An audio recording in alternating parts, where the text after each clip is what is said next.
एक गलती और नितेश तिवारी की रामायण खत्म। जी हाँ, हम बात करने वाले हैं एक गलती के बारे में जिससे रामायण मूवी जो आने वाली है वो ख़त्म हो सकती है पूरी तरह से। वो कौन सी गलती, आइए बात करते हैं।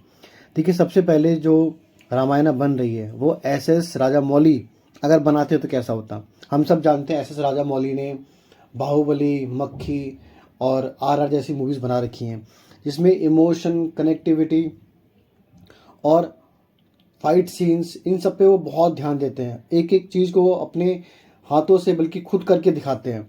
वही अगर बात करें नितेश तिवारी की जो रामायणा को डायरेक्ट कर रहे हैं, तो वो उन्होंने भी बहुत अच्छी मूवीज़ बनाई हैं, चाहे छिछोरे हो या फिर दूसरी ये दंगल हो। लेकिन रामायणा अपने आप में एक अलग सब्जेक्ट है। तो क्या नितेश तिवारी वो जस्टिस कर पाएंगे? हम सब ने जो ट्रेलर देखा रामायणा का, वो कितना ज़्यादा ट्रोल हुआ।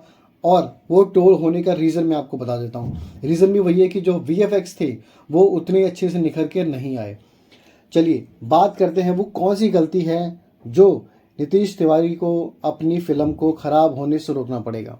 देखिए, नीतीश तिवारी को रामायणा की जो स्टोरी है वो किसी को बताने की ज़रूरत नहीं है। हम सबको इस स्टोरी के बारे में पता है। लेकिन वहीं पर अगर हम बात करते हैं SS राजामौली की जो वाराणसी मूवी बनने वाली है, तो उसमें हमें स्टोरी नहीं पता है। तो अगर ऑडियंस के तौर पे हम मूवी देखते हैं तो हमारे दिमाग में स्टोरी लाइन चलेगी, हमें स्टोरी याद रहेगी, भले ही VFX में थोड़ा बहुत यहाँ वहाँ हो जाए। पर रामायणा में अगर VFX कमज़ोर होते हैं, जहाँ पर आप 4,000 करोड़ रुपए लगा रहे हैं, 2,000 करोड़ एक पार्ट के लिए, तो मुझे लगता है कहीं ना कहीं वो जो बात है वो बेकार हो जाएगी।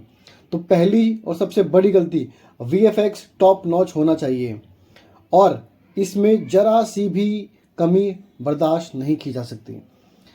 वहाँ पे अगर बात करते हैं वाराणसी में, वहाँ पे स्टोरी लोगों को थिएटर से बाहर निकल के याद रहेगी, भले ही उसमें VFX थोड़ा सा ऊपर नीचे क्यों ना हो जाए। रामायण की स्टोरी हर इंसान को पता है, तो ये सबसे ज़्यादा बड़ा पॉइंट है। नेक्स्ट, जो गलती इन्होंने अपने टीज़र में या ट्रेलर में की वो ये थी कि जो इनके VFX थे उतने अच्छे निकल के नहीं आए।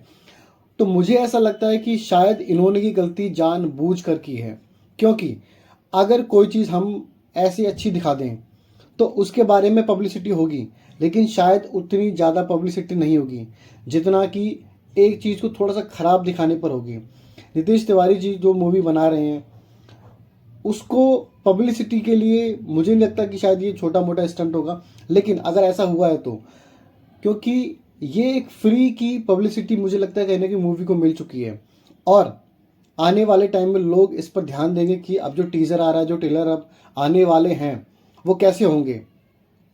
दूसरा, वहीं बात करें अगर SS राजामौली की मूवी की, तो हमने जो उसके मोशन पोस्टर्स देखे थे, जो उन्होंने एक इवेंट किया था, उसमें भी हमने देखा था कि कितने ग्रैंड लेवल पे उन्होंने वो इवेंट किया था। तो वो ये दिखाता है कि कितने विजनरी हैं वो। बात करें अगर नितेश तिवारी जी की रामायणा की, तो उसमें हमें कैरेक्टर्स देखने को मिलेंगे।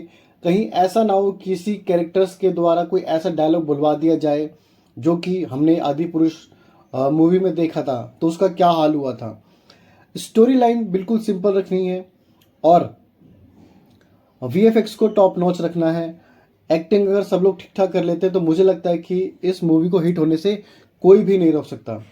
वहीं बात करें वाराणसी मूवी की, तो वाराणसी मूवी में SS राजामौली अपनी मूवी को लेकर कितने पैशनेट रहते हैं ये हम सब जानते हैं। देखिए, सिंपल सी बात है, कभी किसी चीज़ को ग्रैंड बनाने के लिए आप छोटी छोटी चीज़ों को अगर अच्छा बनाएंगे तो आपका जो प्रोजेक्ट है वो ऑटोमेटिकली बहुत अच्छा हो जाएगा। लेकिन अगर आपने उन छोटी छोटी चीज़ों को ध्यान में नहीं रखा तो शायद आपका प्रोजेक्ट बेकार हो सकता है।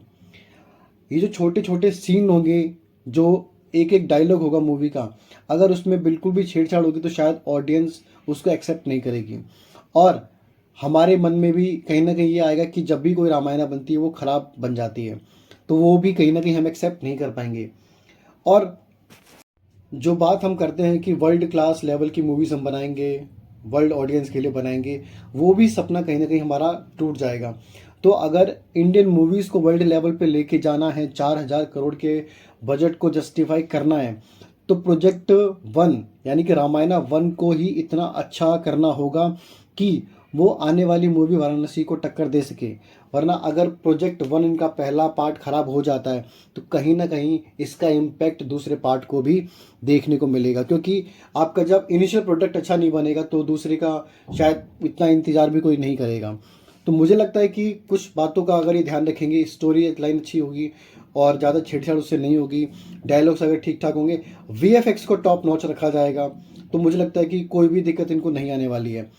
एक जो कमी रहेगी वो यही रहेगी कि जो एक्सेप्टेबिलिटी है एक्टर्स की, वो धीरे धीरे मुझे लगता है शायद कहीं ना कहीं आ जाएगी। और जहाँ तक बात करते हैं एस राजामौली जी की, तो वो अपने आप में एक विजनरी एक्टर डायरेक्टर हैं और वो जानते हैं कि अपने एक्टर से कैसे काम लिया जाता है। Same goes for Nitesh Tiwari, उनको भी अपना काम बखूबी आता है। अब आप बताइए, आप क्या सोचते हैं, वाराणसी और रामायणा बॉलीवुड को चेंज कर पाएंगे, इंडियन सिनेमा को चेंज कर पाएंगे या नहीं? अपनी राय को कमेंट बॉक्स में टाइप करें। Thank you very much.